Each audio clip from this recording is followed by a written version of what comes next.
Bonjour Angélique, on a la chance de t'accueillir aujourd'hui. Tu vas nous rendre visite à Univers Freebox.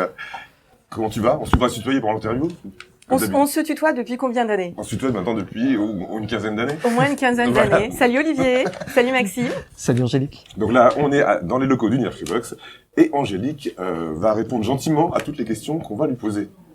Bah, j'espère que je vais être gentille. On va En voir tous les ça cas, tout de merci suite. de votre accueil à Nancy. Je suis très contente d'être au Concept Store et notamment d'avoir pu encore voir tous ces freenotes de différentes générations qui viennent vous solliciter pour un accompagnement. Qui sont juste à côté. Hein. Qui sont juste derrière nous, en fait, derrière ce mur. Et donc, c'est assez impressionnant et merci. Bah, merci à toi en tout cas de te déplacer, même si c'est pas très loin à Nancy-Paris, mais merci à toi de te déplacer en TGV pour venir nous faire une visite. Ça fait toujours plaisir de voir que Free s'intéresse à ce que fait la communauté. Tu voulais commencer toi, Maxime? Oui, donc Noël approche. Est-ce que Free, en fait, nous réserve de grosses surprises ou des nouveautés en termes de services et autres durant ce mois de décembre? Alors, est-ce qu'il va y avoir des surprises pour Noël? Est-ce qu'il y aura un mardi Free? Est-ce qu'il y aura un mardi free? Ce qui me rassure, c'est que je sais que vous êtes connectés. Et donc, voilà, restez connectés. J'aime toujours cette question parce que vous savez qu'on ne peut pas y répondre. Mais je vous sais connectés, donc Il vaut mieux qu'on reste connecté. Nul doute, voilà, que... Donc, autrement dit, on doit se tenir prêt. Je n'ai pas dit ça. Je dis, je vous sais connectés en permanence et vous voyez tout. Donc forcément, s'il se passe des choses, vous les verrez assez vite. D'accord, merci. Bon, on va rester connectés. C'est pas une réponse, hein, mais quand on connaît la culture Free, on sait qu'évidemment la question ne peut pas avoir une autre réponse. Mais on tente quand même notre chance. Hein. Deuxième question qui revient souvent. Il y a plusieurs box qui ont été lancées par Free. La One, la Delta S. Comment se passe le process lorsqu'un abonné appelle, par exemple, et qu'un bug n'est pas référencé encore? Comment est pris en charge ce bug-là par les équipes de Free? Alors déjà, en phase amont, c'est vrai que sur le bêta-test, on essaye de référencer un maximum de potentiels petits dysfonctionnements. Et puis après, quand il y a des choses que l'on découvre, eh bien, on a notamment le bug tracker. Donc, on a une page où vous avez Thibaut qui répond au quotidien et de façon très rapide à tous nos freenotes qui viennent effectivement évoquer un dysfonctionnement. Ça remonte aussi sur tous nos canaux de contact. Et donc, à partir de, les free helpers vont coder les incidents, les faire remonter, et on les transmet en fait aux équipes Freebox avec lesquelles on est en relation, pas au quotidien parce qu'il n'y a pas énormément de bugs, mais on a des réunions assez fréquentes. Et puis quand il se passe quelque chose, eh bien, ça passe par nos fils classiques d'escalade, de dysfonctionnement. Dans tous les cas, il est pris en compte, même que ce soit au téléphone, par... C'est pris en compte, quel que soit le canal. On prend en compte aussi sur la partie community management, donc sur tous les canaux, sur les réseaux sociaux. Donc, on reçoit DMP sur Facebook, DMP, les messages privés sur Twitter. Et donc, oui, c'est pris en compte, quel que soit le canal. Ok, super. Max. Alors, on le rappelle pour ceux qui ne sont pas au courant, tu es la directrice de la relation abonnée, donc on va parler de l'assistance. Tu nous as présenté toi-même à la convention 2018 un chatbot, un messenger, donc qui va permettre aux abonnés Free Mobile de rentrer en contact avec l'assistance. Quand va-t-il arriver? Est-ce que tu peux nous en dire un petit peu plus? Alors, enfin, il est arrivé. Et donc, je suis arrivée avec cette bonne nouvelle aujourd'hui à Nancy. Et le chatbot donc va être accessible sur la page Nous contacter. Donc vous allez pouvoir effectivement le bêta-tester, je pense, d'ici quelques heures. Donc c'est évidemment une version bêta qu'on lance. Et donc n'hésitez pas, on parlait justement de dysfonctionnement, n'hésitez pas à faire remonter tout ce qui pourrait effectivement être de l'ordre d'un dysfonctionnement ou d'une amélioration. Mais oui, enfin, le chatbot est né. Il a pas nom, il s'appelle chatbot pour le moment. Peut-être à la communauté de lui donner un nom. Et n'hésitez pas à nous faire des retours. D'accord. Alors justement, en parlant de moyens de contacter l'assistance, l'assistance est présente sur Facebook, est présente au travers du site web, au travers de Twitter, au travers de la visio. Est-ce qu'il y a de nouveaux canaux qui vont être ouverts dans les prochains mois? Alors déjà, le chatbot, c'est nouveau et ça nous permet donc du coup d'être accessible 24 heures sur 24 et 7 jours sur 7. On réfléchit à différents nouveaux usages.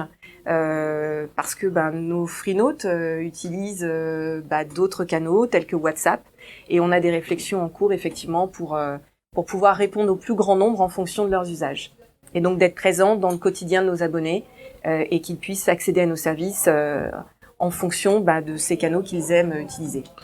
Donc ça pourrait arriver sur WhatsApp? Ça pourrait arriver sur WhatsApp. Ou sur d'autres canaux utilisés par les freenotes? Absolument. Après, il y en a plus beaucoup qu'on ne couvre pas. Donc WhatsApp est un sujet, le chatbot vient d'arriver, on est sur les réseaux sociaux, donc en omnicanal, on couvre déjà une palette assez large et avec un réseau de boutiques en plus qui devient de plus en plus important puisque vous voyez la cadence d'ouverture de nos boutiques, c'est assez exceptionnel. Il y a un très très gros travail qui est fait pour que la marque soit de plus en plus proche en fait aussi dans le quotidien des freenotes. Alors on le sait, Free cartonne actuellement sur la fibre avec un recrutement record lors du 3e trimestre. Et j'ai entendu dire que vous accueillez en fait des abonnés fibre dans une sorte de forum. Est-ce que tu confirmes? Est-ce que tu peux nous en dire plus? Alors en fait, on cartonne sur la fibre depuis le début de l'année et pas seulement sur le 3e trimestre parce qu'on est premier recruteur en France sur la fibre. Sur les 9 premiers mois de l'année, mais le record tout opérateur confondu, c'était son 3e. Tu as raison, record tout opérateur confondu, c'est sur le 3e trimestre. En fait, on a un club freenote au sein de la direction relations abonnés qui a à peu près entre 9 et 10 mois d'existence. Alors, on vous avoue les communautés avec lesquelles on échange au quotidien. Et puis, on s'est dit que ce serait intéressant de pouvoir parler à des freenotes du quartier qui sont moins experts que vous, puisque vous êtes devenus très très aguerris, très experts, et donc vous avez un œil qui est complètement différent du freenote néophyte. Et donc notre sujet, c'est de se dire ok, comment on discute avec des gens qui ont des usages un petit peu plus lambda, des attentes également, comment on interagit avec eux pour comprendre si ce que on leur met à disposition en ligne sur nos sites peut correspondre. Si effectivement ils trouvent leur information, si quand on leur demande de cliquer quelque part, c'est intuitif ou pas. Et donc là, on a fait différentes petites réunions et là on cherche des freenotes fibrés sur Paris pour effectivement nous rejoindre dans ce club freenote et de pouvoir avoir des interactions avec notre pôle connaissance. Donc c'est tout le pôle qui se charge des parcours abonnés. Donc du début du cycle de vie et jusqu'au plus loin possible. Et donc voilà, on cherche des abonnés pour venir nous parler de leur expérience fibre. Et puis on va les interroger sur le contenu du site de l'assistance. On peut les interroger aussi sur un parcours de déménagement pour voir comment ils réagissent par rapport à tout ce qu'on met en ligne. Donc dans une optique d'optimisation du parcours. D'optimisation de l'expérience abonnée. De l'expérience. De façon effectivement à améliorer nos modes opératoires et donc ces parcours abonnés. Tout le monde peut y participer. Oui, tout le monde peut y participer. On cherche précisément des abonnés sur la fibre.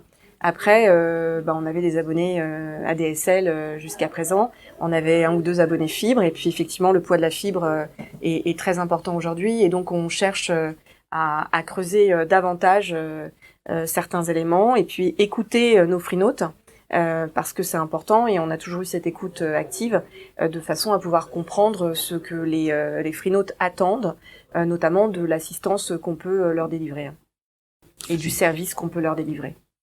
Alors on parlait de fibre justement. La fibre maintenant c'est quasiment un abonné sur 4 qui est en fibre chez Free. Ça représente quoi pour l'assistance en termes de volume, de quantité d'appels, en termes de personnel? Alors je peux pas communiquer sur les volumes. En revanche, ce qui est certain, c'est que la fibre est quand même quelque chose qui est beaucoup plus fiable. Et donc on a moins de contacts sur la partie assistance technique. Il y a moins de dysfonctionnements. Donc il y a une efficacité assez redoutable presque quand on est fibré. Il y a moins de dysfonctionnements. C'est un rapport de combien à combien par rapport à l'ADSL? Je rentre pas dans ce type de détails. Évidemment, on le mesure. C'est vraiment considérable. Oui, on voit très clairement que être sur la fibre, c'est avoir aussi une meilleure stabilisation, un meilleur débit, et on appelle effectivement beaucoup moins le support. Donc c'est très positif. On a malgré tout des équipes qui se transforment d'ADSL vers fibre. Donc sur la partie assistance, pour répondre à ta question, sur le 3244 et la gestion des tickets d'incident, on a environ 500 personnes aujourd'hui. Mais bien sûr, c'est rien comparé aux techniciens qui sont déployés en France. On a à peu près 2500 techniciens déployés en France. On intervient quand même au domicile de nos freenotes pour raccorder ce qu'on appelle la prise PTO, la prise terminaison optique. Et puis on installe aussi la box, donc on délivre un vrai service où on commence à aider l'abonné dans du pas à pas avec sa box. Et donc ça c'est précieux et on a effectivement des milliers de collaborateurs qui sont déployés sur le terrain pour pouvoir répondre à ses besoins et accompagner nos freenotes. J'imagine que vous recrutez du coup sur la fibre. On recrute, il y a un énorme investissement, on a des équipes qui sont très engagées, et puis au global, de toute façon, ADSL ou fibre, on a toujours cette volonté d'accompagner, on a toujours cet engagement hyper important et cette passion au service de nos abonnés. D'accord.